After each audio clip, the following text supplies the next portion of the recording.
যশোরের ঝিকরগাছায় অ্যাম্বুলেন্সের সাথে ইঞ্জিন চালিত ভ্যানের সংঘর্ষে নারী শিশুসহ প্রাণ গেছে ৩ জনের, আহত হয়েছেন আরও ২ জন। পুলিশ জানায়, ভোরে শ্যালিকার মৃত্যুর খবর পেয়ে ইঞ্জিন চালিত ভ্যানে করে শার্শা যাচ্ছিলেন ঝিকরগাছার বামন আলী এলাকার হাসান ইকবাল তার স্ত্রী সন্তান। যশোর বেনাপোল মহাসড়কের নবীনগর এলাকায় পৌঁছলে বিপরীত দিক থেকে আসা অ্যাম্বুলেন্সের সাথে সংঘর্ষ হয়।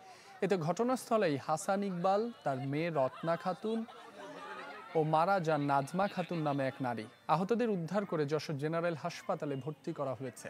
মরদেহ হেফাজতে নিয়েছে পুলিশ।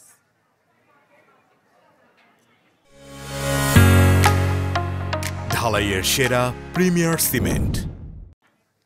আরও জানাতে যশোর থেকে সরাসরি যোগ দিচ্ছেন সহকর্মী তৌহিদুর রহমান। তৌহিদ, দুর্ঘটনার সর্বশেষ তথ্য আমাদের জানাবেন। রাব্বি, আপনি যেটা জানাচ্ছিলেন তার পরের খবরটি হলো এই যে ইতিমধ্যে মরদেহ পরিবারের কাছে হস্তান্তর করেছে। পরিবার ময়নাতদন্ত ছাড়াই মরদেহ নেওয়ার ইচ্ছা পোষণ করাই সেটা দিয়েছে এবং আমরা তাদের বাড়িতেই রয়েছি এবং দেখছেন যে এখানে এক হৃদয় বিদারক দৃশ্য হয়েছে এবং এই দুর্ঘটনায় যারা আক্রান্ত হয়েছেন অর্থাৎ হাসান ইকবাল এবং তার কন্যা এবং আহত হয়েছেন যে দুজন, তার মধ্যে গুরুতর আহত হালিমা খাতুন, এই হাসান আলীর স্ত্রী।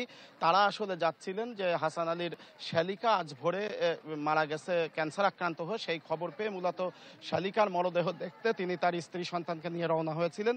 সেখানে পৌঁছানোর আগেই তিনি সন্তান সহ নিহত হয়েছেন এবং স্ত্রীর অবস্থাও ভয়াবহ রকমের খারাপ বলে ডাক্তাররা বলছেন এবং তার একটি পা এবং হাত ভেঙে গেছে এবং শরীরের অন্যান্য অবস্থাও খারাপ এবং এই হৃদয় বিদারক যে অবস্থা। এবং তারা বলছেন যে অ্যাম্বুলেন্সটি যে অ্যাম্বুলেন্সটি সেতে দ্রুত গতি সম্পন্ন থাকায় দুর্ঘটনাটি ঘটেছে এবং হাসান আলীর পরিবারে আসলে আহাজারি চলছে। তার যে আরেকটি শিশু সন্তান বেঁচে রয়েছে এবং একটি ছেলে, তার বাবা, বৃদ্ধ বাবাও কিন্তু বাকরুদ্ধ হয়ে গেছে।